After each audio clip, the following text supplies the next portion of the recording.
So only one Big 12 athlete drafted in the first round, but that pick was #1 overall. But for the Pottsboro Cardinals, this weekend's meeting with White Oak in the regional semifinals expands on what meaningful baseball truly is. This is the first time since the transition between the 2003 and the 2004 season that the Oklahoma State Cowboys do not have a quarterback on the roster with a touchdown throw to their credit. DeMarco Murray isn't far off from his Offensive Player of the Year rushing title and All-Pro season, and now he's saying he's done.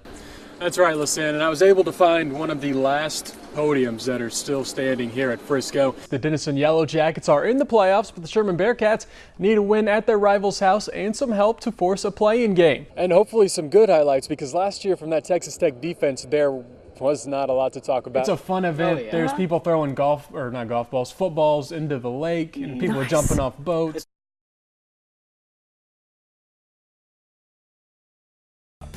The spring of 2018 season has been a special one for the Tushka Tigers, and it's capped off with a trip to the state tournament.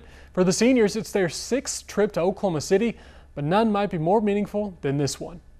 Hitting a curveball or catching a fly ball, it's important, but it don't mean everything. The Tushka Tigers have had a lot to play for this year, on and off the field. Morgan's our big reason to play right now, I mean, you always got to keep her in mind. You could be practicing out here running, and then you just think to yourself, I mean, it could always be worse, The team has been donning the color purple for most of the season for two of the team's biggest supporters, Chloe Flynn, who continues to battle cystic fibrosis, and Morgan Flynn, who passed away in early April. Every time I come on this field, I think about her and her family, and she was part of my family, and so it hurts deep down. That's a hard one to take. I mean, she's been a part of our family for a long time here, and every time we play, we'll play for her. I mean, you always got to keep her in mind. I mean, she's been a big part of this community, a big part of the teams, both baseball and softball. It's the driving force right now, and it's just banding everybody together, and it's just kind of put things in perspective as what's important and what's not. Times didn't get any easier when just a few weeks ago,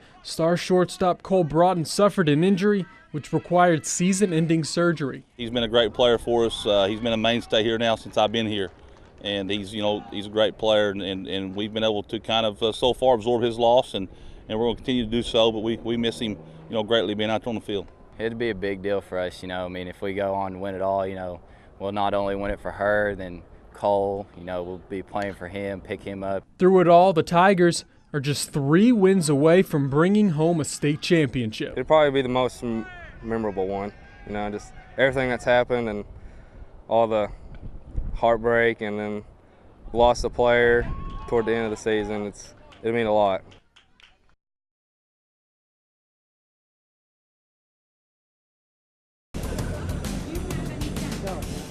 Good evening, everyone, and welcome to Arlington, Texas, AT&T Stadium, site of the 2018 NFL Draft.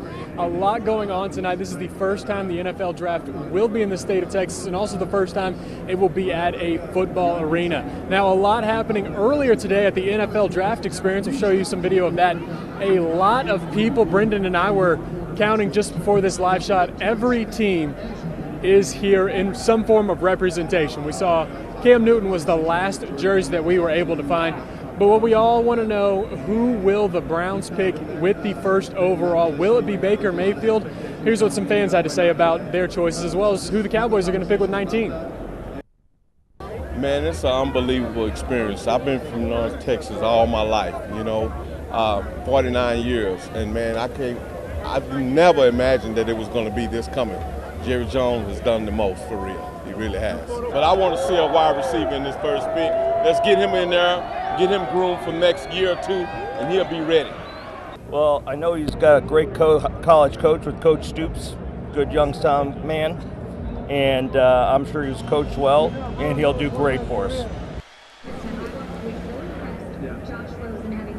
And Mayfield's stock rising throughout the night. Will he go #1 or will it be Sam Darnold? That question will be answered here in about an hour. Now, one of our local guys, Justin Lawler, Pottsboro grad, he has the possibility of being drafted. Had a great career at SMU, really blew up his junior and senior year. If we hear his name called, it will likely be on Saturday during the 6th or 7th round.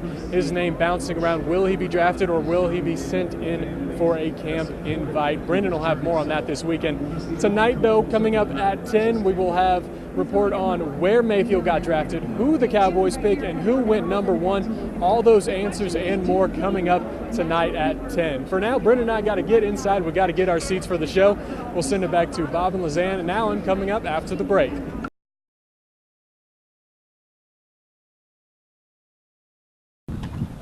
From Baker Field to Nationals Park, Austin College baseball coach Mike Ramsey is taking his talents to the nation's capital to coach in this year's congressional baseball game. I've always joked that this is my one way to get onto a major league ballpark is coming in and coaching a game like this. Ramsey shares TCU ties with Texas Congressman Roger Williams, who invited Ramsey to be an assistant for the Republican team. Ramsey then spent a few days in May at the Nationals Youth Academy for practice. They have a great sense of humor, most of them. They don't take the baseball part too serious. They're very, very strong-minded guys, but they love to compete. This year's game will be a meaningful one, as it's been nearly 1 year since the shooting at a practice that preceded the 2017 baseball game. I think there's a much more appreciation for the opportunity to play, the opportunity to be a part of the game and raise money, and it's going to be a big deal. I think the stories were pretty harrowing. I mean, they were pretty crazy from what I could tell and what you heard on the news. But listening to those guys, I think they really have an appreciation for the love of the game. For Ramsey, he's thankful for the chance to be a part of history. I mean, it's their show. They're the ones. I don't know anything about the Democrats. I'm on the Republican side. It'll be fun to watch those guys and watch them compete and listen to them talk about how they get prepared. And it'll just be fun, like coaching an alumni game.